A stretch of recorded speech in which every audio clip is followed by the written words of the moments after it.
जय हिंद। महिला आयोग था वो हमने कवर कर लिया था, बस उससे ही मिलता जुलता है या दूसरे क्षेत्र में काम करने के लिए एक आयोग बनाया गया, हमारा बाल संरक्षण आयोग।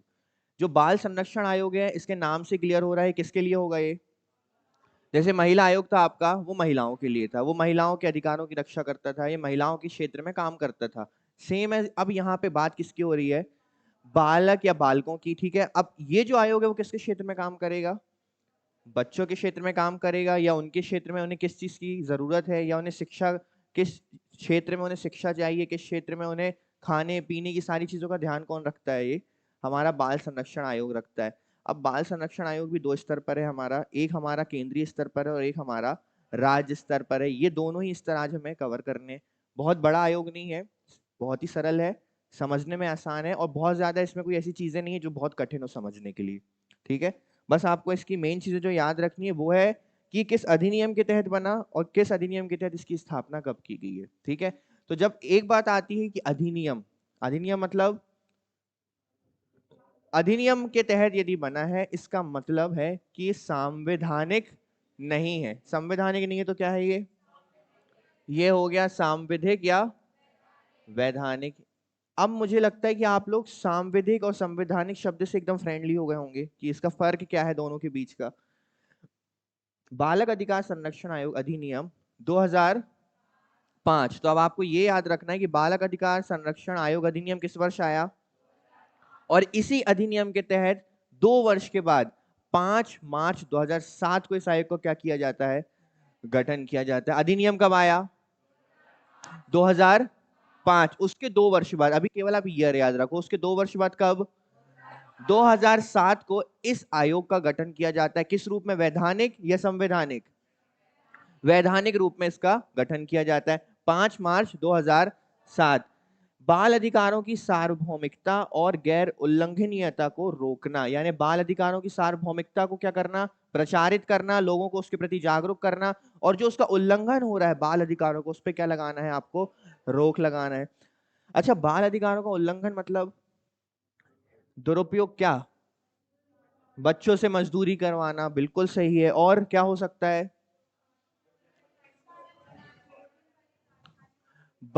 कार्य करवाना और बच्चों से उनके प्राथमिक शिक्षा के अधिकार को छीनना, ये सब आप उल्लंघन तो कर रहे हैं उनके अधिकारों का।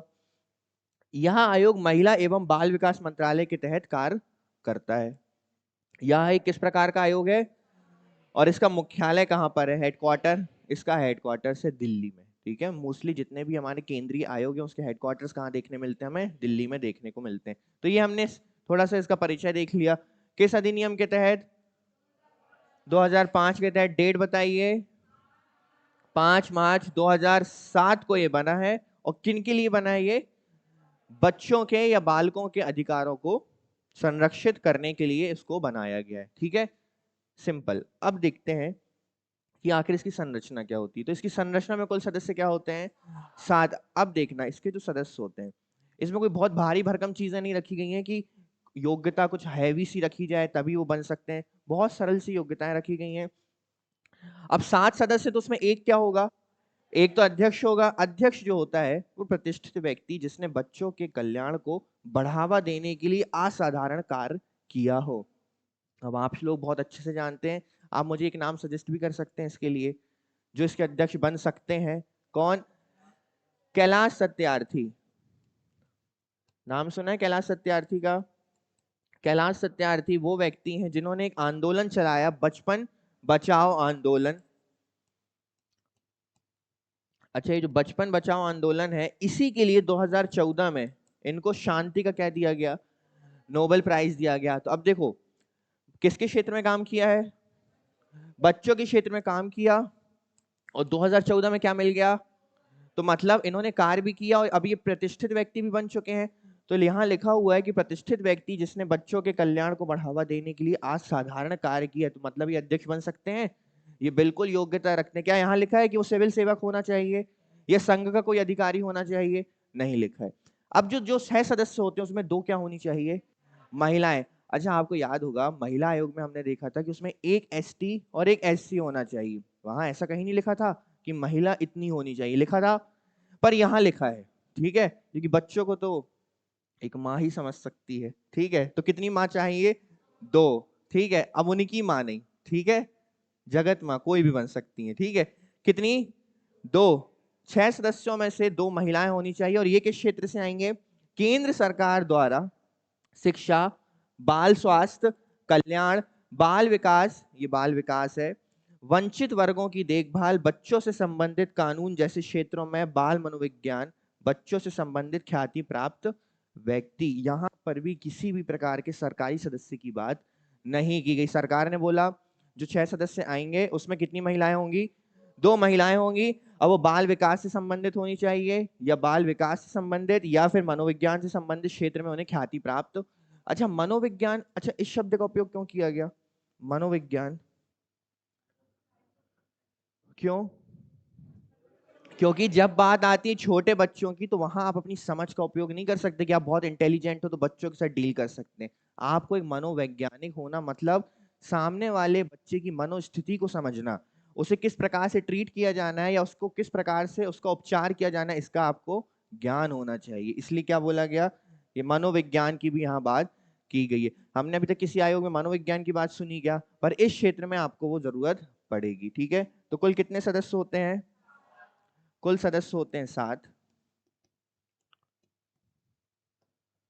इन 7 में से एक क्या होगा? एक होगा आपका अध्यक्ष, जो क्या होगा? ख्याति प्राप्त व्यक्ति, जिसने किस क्षेत्र में काम किया हो? बच्चों के क्षेत्र में असाधारण कार्य किया हो।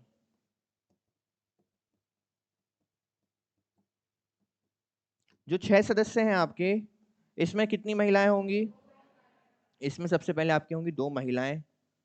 अब बचे कितने लोग? 4। 4 प्लस ये 2, इन सभी की जो योग्यता है वो क्या होगी? या तो बाल विकास के क्षेत्र में काम किया हो, या तो मनोवैज्ञानिक हो, या तो बाल कल्याण के क्षेत्र में उन्होंने काम किया हो। ठीक है, कितने सदस्य टोटल? 7 सदस्य होते हैं। इसके बाद इनका कार्यकाल देख लेते हैं, या नियुक्ति। इनकी नियुक्ति कौन करेगा? केंद्र सरकार। कोई राष्ट्रपति इनकी नियुक्ति नहीं करेंगे। केंद्र सरकार की अधिसूचना द्वारा, किसके द्वारा की जाएगी? केंद्र सरकार में महिला एवं बाल विकास मंत्रालय के प्रभारी मंत्री, मतलब उस समय जो उसके प्रभारी या कैबिनेट मंत्री होंगे, प्रभारी मंत्री की अध्यक्षता में गठित 3 सदस्यों वाली चयन समिति की सिफारिश पर, मतलब जो भी आपका महिला एवं बाल विकास का मुख्य अधिकारी या मंत्री होगा, उस मंत्री के साथ 3 सदस्यीय बैठक में लोग बैठेंगे और किसे डिसाइड करेंगे कि वो 7 सदस्य कौन होंगे जो बाल संरक्षण आयोग के अध्यक्ष और सदस्य बनेंगे। पदावधि और सेवा शर्तें सामान्य है, 3 वर्ष या 65 वर्ष, और सदस्य 3 वर्ष या 60 वर्ष। यहां दोनों की सेम नहीं रहेगी, 3 वर्ष या 65 वर्ष, 3 वर्ष या। अब बात आती है क्या ये अपने पद पर पुनः नियुक्त हो सकते हैं? तो ये केवल 2 पद अवधि के लिए। कितनी बार? जैसे कि मान के चलते हैं कि इनकी उम्र है अभी 55 वर्ष, ठीक है, तो कितने वर्ष के लिए बन सकते हैं ये? 3 वर्ष। तो 3 वर्ष कितना हो गया? अब इनकी एज कितनी हो गई? 58 हो गई। पर ये अभी इस एज को क्रॉस करे हैं क्या? मैं अध्यक्ष की बात कर रहा हूं, ठीक है। तो ये 3 वर्षों के लिए और नियुक्त हो सकते हैं अपनी 61 की एज, और 2 पदवियों तक ये रह सकते हैं, उसके बाद इनको क्या होना पड़ेगा? रिटायर। और यहीं से सदस्य के लिए कितनी आयु रखी गई है? 60 वर्ष। वेतन भत्तों का निर्धारण कौन करेगा? शर्तों का निर्धारण कौन करेगा? यदि अध्यक्ष या सदस्य के पद में उसकी मृत्यु, त्यागपत्र या अन्यथा कारण से पद क्या हो जाता है? रिक्त हो जाता है, तो उस पद में 90 दिनों के भीतर, अब आपको यह डेट याद रखना है, 90 दिनों के भीतर नई नियुक्ति होगी तथा नया सदस्य या अध्यक्ष उस सदस्य या अध्यक्ष के बचे हुए कार्यकाल को पूरा करेगा। अब देखो, मान के चलते हैं कि कोई सदस्य है, ठीक है, या अध्यक्ष है, आपका कोई अध्यक्ष या सदस्य अब या तो ये पद छोड़ दे, या तो निष्कासित कर दें, या तो मृत्यु हो जाए, या किसी कारण से ये पद क्या हो जाए? रिक्त हो जाए। तो ऐसी स्थिति में कितने दिनों के भीतर? 90 दिनों के भीतर इस पद को पुनः फिल करना पड़ेगा। और ऐसा नहीं कि जो नए सदस्य को वहां बैठाया गया है वो आने वाली अगले 3 वर्ष के लिए उस कार्यकाल को संभालेगा। वो कितने वर्ष के लिए संभालेगा? वो केवल उसके बचे हुए कार्यकाल को संभालेगा। मान के चलते हैं जैसे अध्यक्ष हैं आपके, आपके अध्यक्ष की मृत्यु हो जाती है और अध्यक्ष ने अपने 2 वर्ष का कार्यकाल पूर्ण कर दिया है। अब 90 दिनों के भीतर एक नए सदस्य को अध्यक्ष बना दिया गया, नए व्यक्ति को, तो अब वो कितना कार्यकाल अध्यक्ष बना रहेगा? वो केवल 1 वर्ष के लिए ही क्या बना रहेगा? अध्यक्ष। ऐसा नहीं कि वो 3 वर्ष के लिए फिर अध्यक्ष बनेगा, केवल कितने समय के लिए? इसीलिए बोला गया है कि वो केवल उसके बचे हुए कार्यकाल को ही क्या करेगा? पूरा करेगा। ठीक है। त्यागपत्र पद से निष्कासन, सेवा शर्तें कौन निर्धारित कर रहा है? नियुक्ति कौन कर रहा है? वेतन कौन दे रहा है? त्यागपत्र भी कौन लेगा? आयोग के अध्यक्ष सदस्य अपना त्यागपत्र किसे देते हैं? केंद्र सरकार को। और केंद्र सरकार इतने आधारों पर उन्हें हटा सकती है, जिसमें हमें एक चीज मोस्टली अच्छे तरीके से याद रखनी है कि कितनी बैठकों में? आयोग को बिना सूचित किए 3 बैठकों में लगातार अनुपस्थित रहने पर आपको पद से हटा दिया जाएगा। बाकी इन चीजों से आप फ्रेंडली हैं। कदाचार, अक्षमता, मानसिक रूप से अस्वस्थ, पद का दुरुपयोग, कर्तव्यों का पालन ना करने पर और दिवालिया घोषित होने पर। इसमें से एक पॉइंट अलग है जो महिला आयोग की तरह है। महिला आयोग में भी यही चीज थी कि यदि आप 3 बैठकों तक बिना सूचित किए अनुपस्थित होते हैं तो आपको पद से हटा दिया जाएगा। सेम चीज कहाँ कॉपी होती है? बाल संरक्षण आयोग में भी कॉपी होती। सिंपल है ये। नियुक्ति कौन करेगा? पद से कौन हटाएगा? वेतन भत्ते कौन निर्धारित करेगा? सेवा शर्तें कौन निर्धारित करेगा? और नियुक्ति जो करेगा वो कौन सी समिति होगी? महिला एवं बाल विकास का प्रभारी मंत्री कितने सदस्यीय? 3 सदस्यीय समिति की, चयन समिति की सिफारिश पर। क्लियर है ये चीज? आगे चलते हैं। रिपोर्ट अब प्रतिवेदन वही चीज हो गई। जब सारी चीजें केंद्र सरकार उनसे करवा रही तो अपनी रिपोर्ट किसे सौंपेंगे? केंद्र सरकार को। और केंद्र सरकार को जब वो सौंपेंगे तो केंद्र सरकार उस रिपोर्ट को कहां रखेगी? संसद में। संसद के दोनों सदनों के पटल में रखेगी। और यदि उस रिपोर्ट में किसी राज्य का जिक्र किया गया है तो क्या होगा?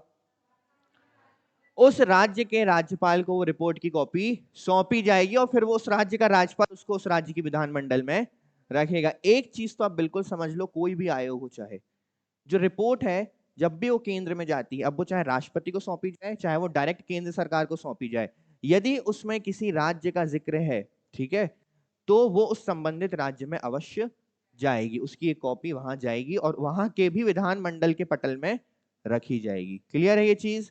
यह हमारा आयोग में देखते आ रहे हैं।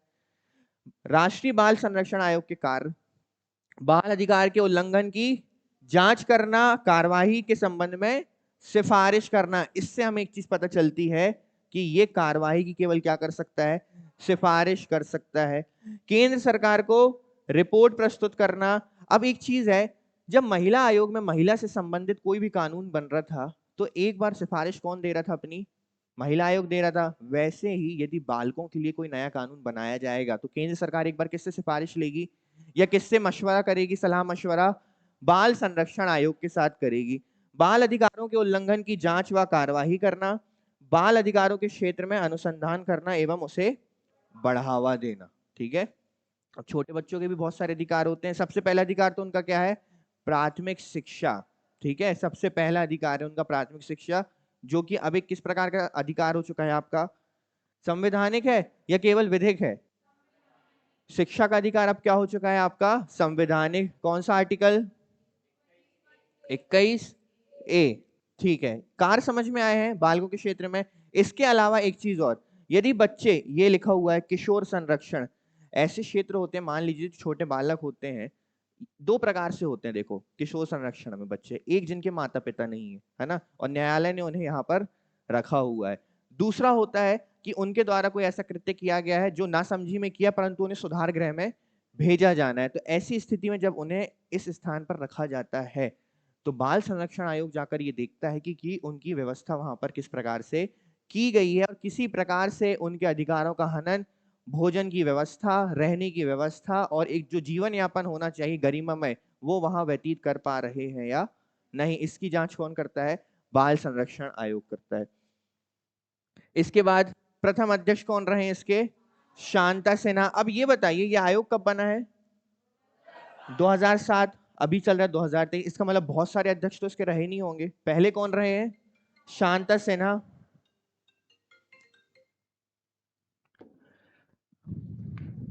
पहले अध्यक्ष कौन रहे हैं? शांता सिन्हा।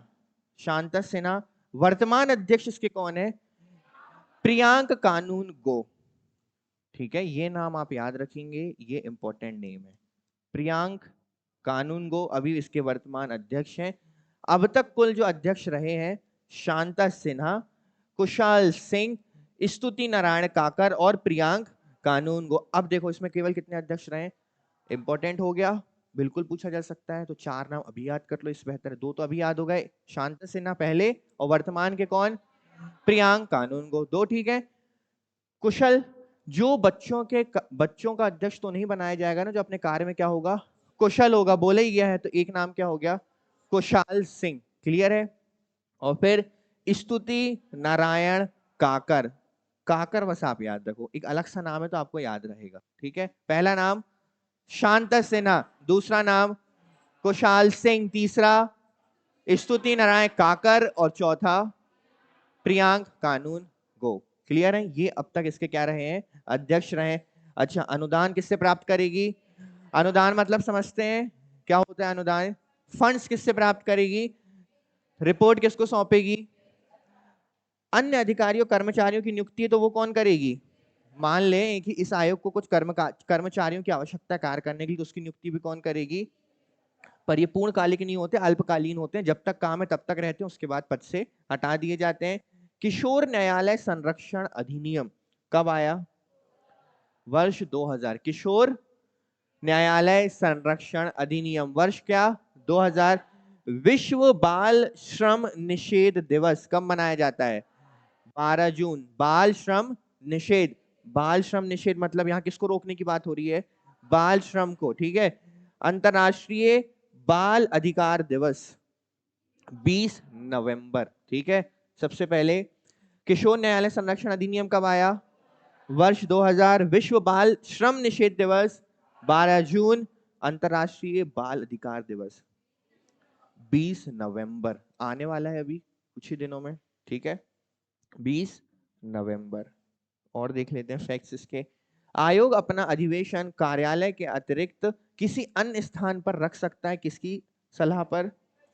इसका मतलब कि यदि आयोग चाहता है कि हमें कहीं अधिवेशन रखना है, अधिवेशन मतलब समझते हो? बैठक। यदि हमें कहीं अपनी बैठक रखनी है अन्य स्थान पर कार्यालय को छोड़कर, तो रख सकते हैं, पर किसकी सलाह पर? अध्यक्ष की सलाह पर। किंतु अंतिम व अगले अधिवेशन के बीच 3 माह का अंतर। इसका मतलब कि यदि एक अधिवेशन जनवरी में हुआ है तो जनवरी, फरवरी, मार्च, अप्रैल 3 माह का डिफरेंस नहीं होना चाहिए। 3 माह पूर्व होने से पहले आपको क्या फिर से रखना पड़ेगा? देखो, एक सिंपल सी बात होती है, जब भी कोई आयोग बनता है या कोई भी संस्था बनती है, तो उसका जो मुख्य धारा होती है वो होती है उसकी संस्था यानी संरचना, जो उसके अध्यक्ष सदस्य मिलकर बनाते हैं। अब 2 प्रकार के कार्य होते हैं। एक जो जागरूक रूप पर उस संस्था को बहुत अच्छे से चलाते हैं, उसकी बैठक करते हैं, हमें क्या करना है, हमें क्या नहीं करना है, हमें सरकार को क्या सुझाव देना है। और एक संस्था ये होती है जिसको साल भर अता पता ही नहीं कि हम किस प्रकार की संस्था है, अपने में मग्न है। तो हम उन पे फाउंडेशन डाल देते हैं कि आपको 3 महीने में एक बार तो बैठना ही पड़ेगा। आप बैठोगे तो अपने आप चर्चा होंगी, और चर्चा होंगी तो कार्य भी होगा। ठीक है। और जब सारी चीजें होंगी तो रिपोर्ट भी बनेगी, और रिपोर्ट किसको सौंपना पड़ेगा? केंद्र सरकार को। और रिपोर्ट में पता चल ही जाएगा कि आपने कितना कार्य किया है। अच्छा, जब कोई भी बैठक में कोई भी मतभेद होता है या कोई भी कार्य की स्वीकृति होती है, तो अंतिम जो निर्णायक मत होगा वो किसका होगा? अध्यक्ष का ही होगा। अध्यक्ष के किसी कारण अधिवेशन में अनुपस्थित होने पर सदस्यों द्वारा अपने में से ही कोई सदस्य को चुनकर क्या बना दिया जाएगा? अध्यक्ष। पीठासन का मतलब होता है अपने में से ही चुनकर उसे क्या बना दिया जाएगा? मान के चलते हैं अध्यक्ष एब्सेंट है, कितने सदस्य हैं टोटल बचे? 6।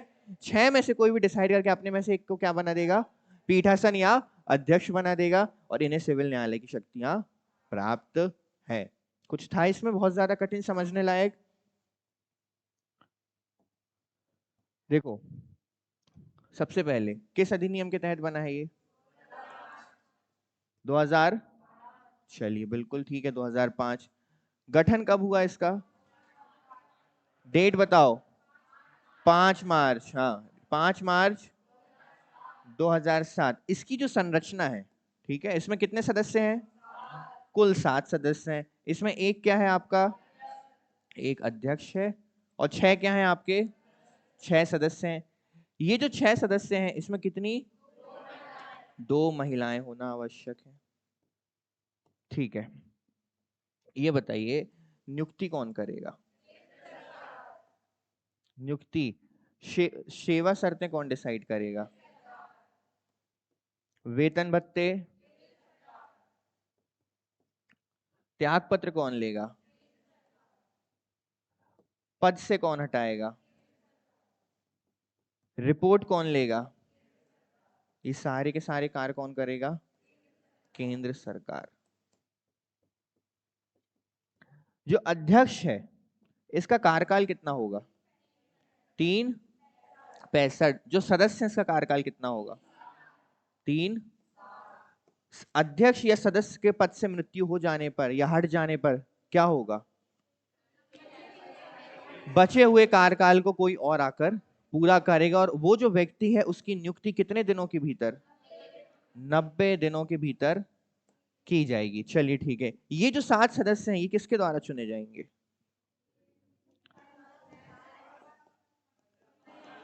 महिला एवं बाल विकास के प्रभारी मंत्री, बस अकेले यही की अध्यक्षता में कितनी?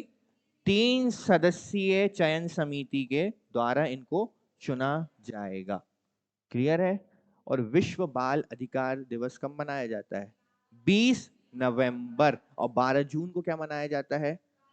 बाल श्रम निषेध दिवस मनाया जाता है। क्लियर है? यही है आपका बाल संरक्षण आयोग। ठीक है, और इन्हीं में से चीजें पूछी जाएंगी, तो आपको ये चीजें पता होनी चाहिए। और कार्य तो आपको पता चल ही गया है कि बच्चों के अधिकारों की क्या करते हैं? रक्षा करते हैं। अब थोड़ा सा चलते हैं हम बचपन बचाओ आंदोलन की तरफ। ये कौन है आपके? कैलाश सत्यार्थी। वर्ष 2014 में इन्हें शांति का नोबेल पुरस्कार दिया गया। बचपन बचाओ आंदोलन बच्चों के अधिकारों के लिए काम करने वाला एक आंदोलन है। इस आंदोलन की शुरुआत देखो कब हुई है? इनको कब मिला है नोबेल? तो ऐसे ही कोई कार्य सफल नहीं हो जाता, वर्षों के उसमें क्या लगती है? तप लगता है, वर्षों का उसमें मेहनत लगती है, तब जाके आपको शांति के नोबेल जैसा कोई बड़ा पुरस्कार मिलता है। ठीक है, इस आंदोलन की शुरुआत 1980 में नोबेल पुरस्कार विजेता कौन? कैलाश सत्यार्थी 2014 में शांति का नोबेल जिन्हें मिला इन्होंने की थी। इस आंदोलन का मकसद बंधुआ श्रम। ये बंधुआ श्रम क्या होता है? बंधुआ श्रम, हाँ, निश्चित वेतन नहीं दिया जाता और जबरन आपसे क्या करवाया जाता है? कार्य करवाया जाता है। बाल श्रम यानी बच्चों से मानव तस्करी, ठीक है, जिसमें सबसे ज्यादा बच्चों की ही होती है और महिलाओं की होती है। मानव तस्करी को खत्म करना है, ये पहला कार्य। साथ ही यह आंदोलन सभी बच्चों के लिए शिक्षा के अधिकार की क्या करता है? मांग करता है। बचपन बचाओ आंदोलन का उद्देश्य एक ऐसा समाज बनाना है जहां बच्चों को अच्छी शिक्षा मिले और किसी भी तरह के शोषण से उन्हें मुक्त रखा जा सके। और इस क्षेत्र में वाकई में इन्होंने बहुत बेहतरीन काम किया, जिसकी वजह से 2014 में क्या दिया गया? शांति का नोबेल। कार्य ऐसा कि वैश्विक स्तर पर उसे मान्यता मिल जाए, है ना? मतलब इस प्रकार का कार्य की लोगों की नजरों में दिखा कि हाँ इन्होंने कोई कार्य किया है और वाकई में इन्होंने बच्चों के लिए बहुत अच्छा काम किया और बहुत सारे बच्चों को इन जैसी जगहों से बाहर निकालकर एक अच्छी जीवन दिया है। तो ये है कौन? आपके कैलाश सत्यार्थी। आंदोलन का नाम है बचपन बचाओ आंदोलन। इसके बाद एक आता है एक्ट आपका, जिसे बोला जाता है पॉक्सो एक्ट। कुछ लोग पॉस्को बोलते हैं, पॉक्सो। इसका फुल फॉर्म होता है protection of children from sexual offence. अब छोटे बच्चे क्या होते हैं, उन्हें बहुत ज्यादा सेक्सुअल नॉलेज तो नहीं होता है, और हमारे समाज में शिक्षा का स्तर यह है कि इन चीजों से थोड़ा सा बच्चों को दूर रखा जाता है। जैसे कि बैड टच क्या होता है, गुड टच क्या होता है। आजकल तो थोड़ा सा इसको लेकर जागरूकता फैल गई है, बट हर बच्चों को तो नहीं है ना? हर बच्चे तो शिक्षा प्राप्त नहीं कर पा रहे हैं। उसी चीज को रोकने के लिए, और जो व्यक्ति ऐसे कृत्य करते हैं या बच्चों को पोर्नोग्राफी जैसी चीजों में जबरन ढकेल देते हैं और उनका जीवन खराब कर देते हैं, तो उसी चीज को रोकने के लिए, कम करने के लिए इस कानून को बनाया गया है। और इसमें सजा का प्रावधान भी बहुत कठिन रखा गया है। इसमें मृत्यु तक की सजा दी जा सकती है। इसमें कम से कम यदि बच्चों के साथ इस प्रकार के कृत्य किए जाते हैं तो आपको 20 वर्ष की सजा दी जाएगी और फांसी भी दी जा सकती है। इसमें सबसे ज्यादा इंपॉर्टेंट है सबसे पहले इसका फुल फॉर्म, तो वो आप अभी तुरंत देखिए क्या है इसका full form. Protection of children from sexual offence. अब इस नाम से क्लियर हो गया किस चीज की बात हो रही है? सेक्सुअल ऑफेंस में देखो, पॉक्सो अधिनियम 14 नवंबर, आपको केवल वर्ष याद रखना है। कौन सा वर्ष? पॉक्सो अधिनियम कब आया? कब आया? 2012। जो वर्ष 1992 में बाल अधिकारों पर संयुक्त राष्ट्र कन्वेंशन के भारत के अनुसमर्थन के जब 1992 में बाल अधिकारों पर जो आपका कन्वेंशन हुआ था, भारत ने उसका सपोर्ट किया था, और उसी की बैकग्राउंड पे क्या बना है आपका, ये बना पॉक्सो एक्ट बना हुआ है। यह कानून 18 वर्ष से कम उम्र के लड़के और लड़कियों पर लागू होता है। याद रखना केवल 18, क्योंकि उसके बाद आप क्या हो जाते हैं, बालिग हो जाते हैं, और जब आप बालिग हो जाते हैं मतलब आप बच्चे तो अब, और इसका मतलब है कि आपको उतना ज्ञान प्राप्त हो चुका है, अब वो हुआ हो चाहे ना हुआ हो।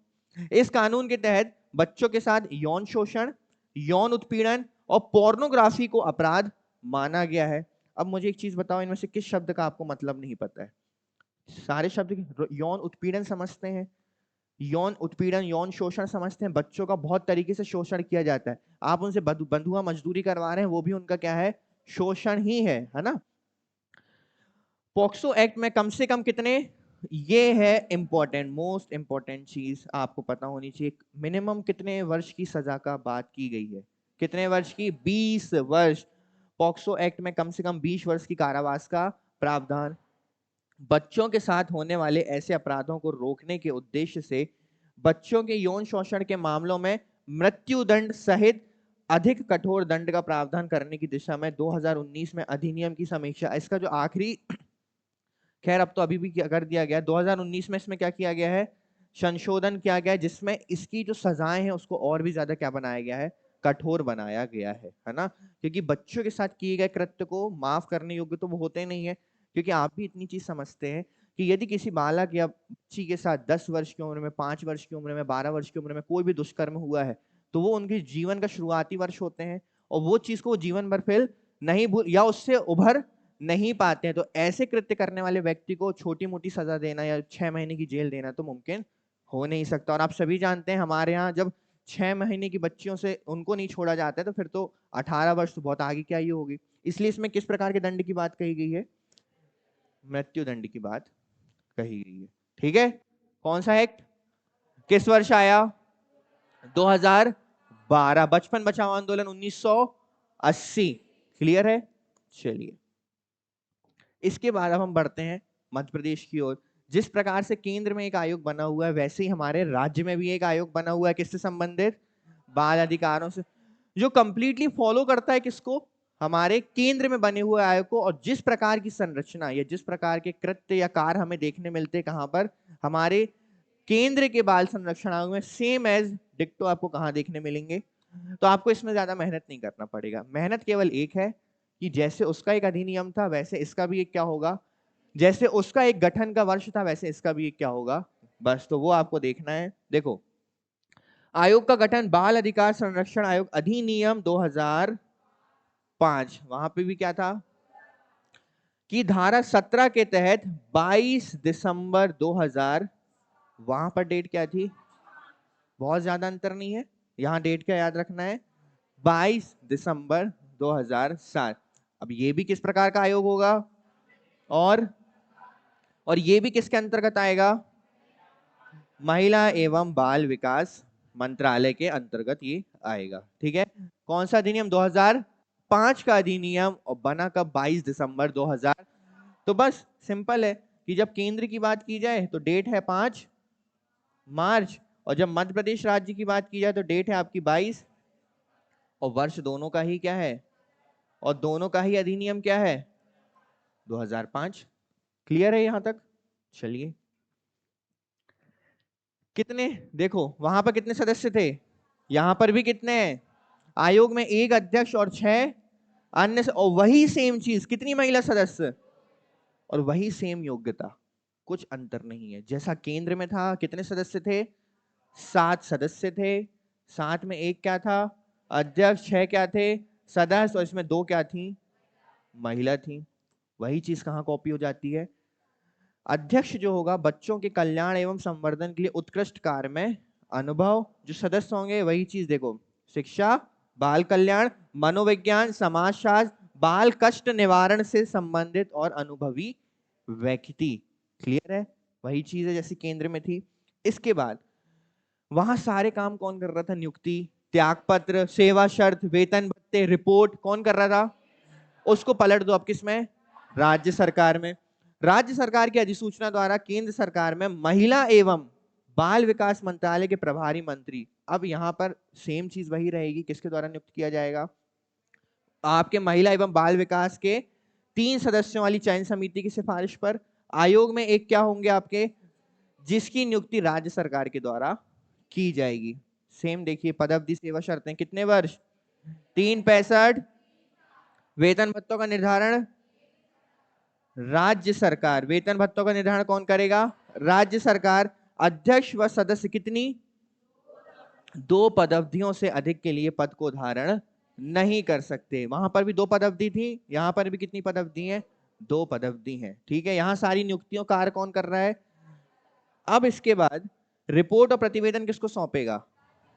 राज्य सरकार को सौंपेगा। और राष्ट्रीय बाल संरक्षण आयोग के कार्य क्या है? राष्ट्रीय बाल संरक्षण आयोग की तरह, परंतु अपने, मतलब आप बंदीगृह में भी जा सकते हो, कहीं उल्लंघन हो रहा बाल अधिकारों का तो उसकी जांच भी कर सकते हो, और उसकी सिफारिश किसको कर सकते हो आप? राज्य सरकार को। किसे कर सकते हो? राज्य सरकार को। और वही चीजें राज्य में रहते हुए भी आपको बाल अधिकार के क्षेत्र में क्या करने पड़ेंगे? अनुसंधान करने पड़ेंगे। बस वही चीज है, क्षेत्र छोटा हो जाएगा। वो केंद्र में काम कर रहे थे, यानी पूरे देश में काम कर रहे थे, ये कहाँ काम करेंगे? राज्य में काम करेंगे। त्याग पत्र और पद से निष्कासन आयोग के अध्यक्ष और सदस्य किसको देंगे? राज्य सरकार को। पद से हटाएगी कौन? और वही सेम चीज, आयोग को बिना सूचित किए यदि आप 3 बैठकों में एब्सेंट होते हैं तो आपको पद से हटा दिया जाएगा। किसके द्वारा? राज्य सरकार के द्वारा। ठीक है, और ये चीज तो आपको पता है ना सारी। इसके बाद अन्य तथ्य, अनुदान कौन देगा? राज्य सरकार। रिपोर्ट किसे देगा? अन्य अधिकारियों कर्मचारियों की नियुक्ति कौन करेगा? देश के पहले बाल हितैषी, इंग्लिश में चाइल्ड फ्रेंडली न्यायालय यानी चाइल्ड फ्रेंडली कोर्ट की स्थापना कहां की गई है? उज्जैन में की गई है। चाइल्ड फ्रेंडली, देश का पहला, मध्य प्रदेश का पहला नहीं, मध्य प्रदेश बाल अधिकार संरक्षण आयोग का मुख्यालय कहां पर है? नर्मदा भवन, भोपाल। तो नर्मदा भवन किसका नाम है? बाल अधिकार संरक्षण आयोग के मुख्यालय का नाम क्या है? नर्मदा भवन। क्लियर है ये चीजें? इसमें तो कुछ था ही नहीं समझने लायक। बस जो वहां केंद्र कर रहा था वो यहाँ कौन करेगा? राज्य सरकार करेगी। बाकी चीजों में कोई ज्यादा अंतर नहीं। अब एक चीज आती है कि हमने यहाँ अध्यक्ष की बात नहीं की, है ना? तो वो अध्यक्ष की बात इसलिए नहीं की है कि ना ही इसके पहले अध्यक्ष का आता पता है और ना ही इसके वर्तमान अध्यक्ष का कोई अभी पता है कि कौन है। ठीक है, तो ये जैसे ही पता चलेगा या नॉलेज में आएगा तो वो चीज हम अपडेट कर देंगे। क्लियर है? इसके अलावा कोई प्रॉब्लम है क्या इसमें? वहां केंद्र, यहाँ पर राज्य। वहां पर ये आयोग बना था 2005 के अधिनियम के तहत, और राज्य में भी आयोग बना है 2005 के अधिनियम के तहत। वहां पर जब ये बना तो उसकी डेट थी 5 मार्च 2007, और जब राज्य में बनता है तो उसकी डेट है 22 दिसंबर। यहां पर भी 7 सदस्य थे, यहां पर भी 7 सदस्य हैं। यहां भी अध्यक्ष का कार्यकाल कितना है? 365, और यहां पर भी 365, और यहां भी सदस्यों का कार्यकाल 360, और यहां पर भी। यहाँ पे सेवा शर्तें, नियुक्ति सब केंद्र सरकार देखती है और यहाँ पर राज्य सरकार देखती है। दोनों के कार्य लगभग समान है। प्रथम अध्यक्ष जो केंद्र के हैं वो शांता सिन्हा, और वर्तमान अध्यक्ष जो केंद्र में है वो है प्रियांक कानूनगो। तो ये था आपका बाल अधिकार संरक्षण आयोग। एक बार रिवीजन करना, सारी चीजें आपको क्लियर हो जाएंगी, फिर आप नहीं भूलेंगे। ठीक है, समाप्त करें। चलिए, जय हिंद।